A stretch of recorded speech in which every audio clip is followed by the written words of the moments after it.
ایک مرتبہ حضرت موسیٰ علیہ السلام کہیں سفر پر جا رہے تھے تو ان کی نظر ایک آدمی پر پڑی جو درخت کے نیچے بیٹھے رو رہے تھے۔ ادھر سے ایک پرندہ آتا ہے اور وہ کچھ انگور اس آدمی کے سامنے رکھ کر چلا جاتا ہے۔ تو حضرت موسیٰ علیہ السلام آ کر اس آدمی سے پوچھتے ہیں کہ آپ کیوں رو رہے ہیں؟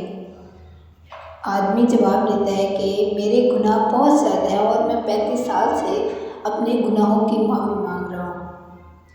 تو کیا آپ اللہ تعالیٰ سے پوچھ سکتے ہیں کہ میں 35 سال سے عبادت کر رہا ہوں تو کیا اس کے بدلے میرے گناہ معاف ہو جائیں گے؟ حضرت موسیٰ علیہ السلام اللہ تعالیٰ کے پاس جاتے ہیں اور ان سے اس آدمی کے بارے میں پوچھتے ہیں کہ ایک آدمی ہے جو 35 سال سے عبادت کر رہا ہے اور اس کے بہت زیادہ گناہ ہیں، تو کیا وہ اس کے گناہ معاف ہو سکتے ہیں؟ تو اللہ تعالیٰ فرماتے ہیں کہ یہ آدمی تو اپنے عبادت میں بھی خود غرض ہے، حتیٰ کہ اس نے اس پرندے سے بھی نہیں پوچھا کہ اس کے پاس انگور رکھ کر چلا جاتا ہے، یہ بھی نہیں پوچھتا کہ کیا تم نے بھی یہ انگور کھائے ہیں؟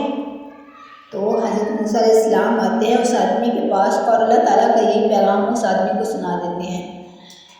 تو آدمی اس کے بدلے میں جواب دیتا ہے کہ آپ اللہ تعالیٰ سے پوچھیں کہ جو میں نے 35 سال سے عبادت کر رہا ہوں کیا اس کا اجر مجھے ملے گا؟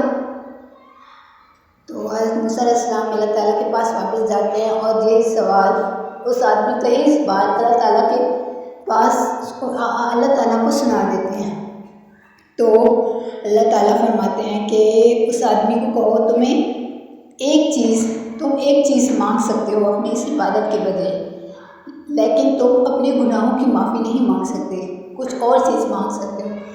تو وہ آدمی کہتا ہے کہ آپ اللہ تعالیٰ سے فرمائیں کہ نا مجھے اتنا بڑا کر دے کہ جہنم میں میرے سوا کسی اور کو جگہ نہ ملے۔ تو حضرت موسیٰ علیہ السلام مسکرا کر کہتے ہیں اللہ پاک کے پاس جاتے ہیں اور مسکرا کر کہتے ہیں کہ اب میں اس سے جا کر کیا کہوں؟ تو اللہ تعالیٰ فرماتے ہیں کہ اس سے جا کر کہو کہ میں نے تمہارے سارے پچھلے گناہ معاف کر دیے، کیونکہ اس آدمی نے آج پہلی مرتبہ اپنے علاوہ کسی اور کا سوچا، تو اس کے میں نے سارے پچھلے گناہ معاف کر دیے۔